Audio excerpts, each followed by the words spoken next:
1865 sampai tahun 1966 merupakan masa-masa suram bagi Indonesia. Maraknya konflik hingga terjadinya pembantaian G30 SPKI membuat tahun-tahun ini semakin kelam. Dari peristiwa-peristiwa tersebut, lahirlah karya-karya sastra yang merekam berbagai peristiwa di tahun-tahun tersebut. Karya sastra pada angkatan ini lahir bersamaan dengan kondisi politik yang tengah mengalami kekacauan akibat teror dan merajalelanya paham komunis. Karena itulah, karya sastra pada periode ini lebih banyak berwarna protes terhadap keadaan sosial dan politik pemerintahan masa itu.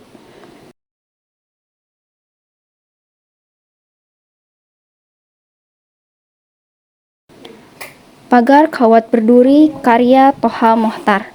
Pagar Kawat Berduri mengisahkan tentang sisi lain dari sebuah revolusi kesempurnaan dalam perjalanan perjuangan untuk menciptakan lapangan kerja.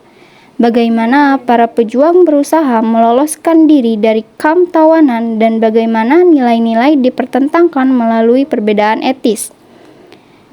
Karya ini berkisah tentang dua pemuda yang bernama Herman dan Toto. Keduanya adalah seorang pejuang yang ditangkap oleh serdadu Belanda ketika sedang bersama para pedagang selundupan di desa Bedono. Mereka dihajar habis-habisan dan dipindahkan ke kamp berpagar kawat berduri. Di sana, mereka berteman dengan para tahanan yang berbeda-beda latar belakang dan sebab mengapa mereka bisa dimasukkan ke dalam kamp.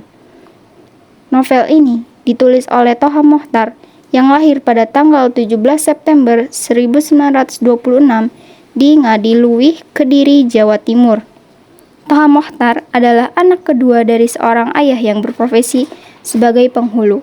Pada masa tuanya, Toha Mochtar menderita penyakit paru-paru dan meninggal pada tanggal 17 Mei tahun 1992 di Rumah Sakit Mitra Jakarta.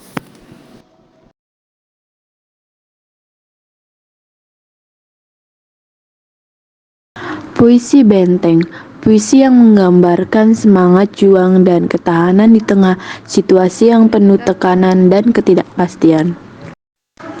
Baris pertama puisi ini menggambarkan suasana yang melelahkan setelah hari yang penuh dengan pertempuran dan ketegangan. Para pejuang kemudian digambarkan kembali ke kampus, tempat mereka berlindung dan beristirahat, menjadi tempat perlindungan, tempat mereka bisa sejenak melepaskan diri dari tekanan pertempuran. Puisi ini juga menggambarkan suasana kesederhanaan dan solidaritas di antara para pejuang.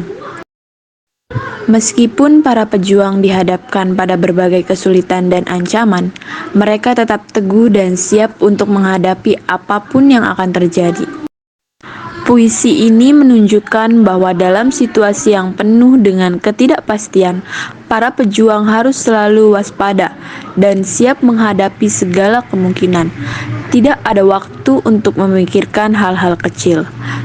Puisi ini ditulis oleh Taufik Ismail, sastrawan senior yang lahir pada 25 Januari 1935 di Bukit Tinggi. Sejak kecil ia suka membaca dan memang bercita-cita sebagai sastrawan. Sajak pertamanya berhasil dimuat di majalah Mimbar Indonesia dan Kisah. Sampai saat ini, Taufik telah menghasilkan puluhan sajak dan puisi.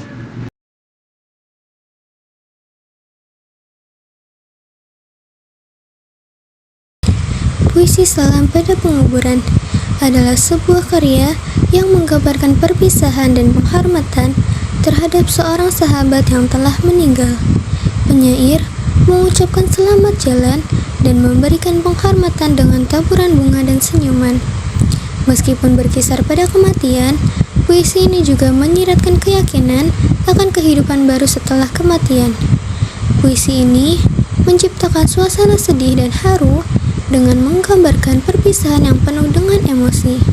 Di tengah rasa sedih, puisi ini juga mencerminkan keyakinan dan pengharapan akan kehidupan baru setelah kematian. Puisi ini mengajak pembaca untuk merenungkan arti perpisahan dan penghormatan terhadap kepergian seseorang. Mengingatkan kita akan keyakinan kehidupan setelah kematian dan pentingnya menghargai setiap momen. Puisi ini ditulis oleh Burraswanto, seorang sastrawan, mantan wartawan Indonesia. Beliau memulai penulisan karya sastranya dengan mengarang cerita pendek. Cerita pendek pertamanya diterbitkan dalam majalah sastra tahun 1960-an. Sebagai seorang pengarang, Bur mengaku tidak cukup produktif, khususnya dalam mengarang novel.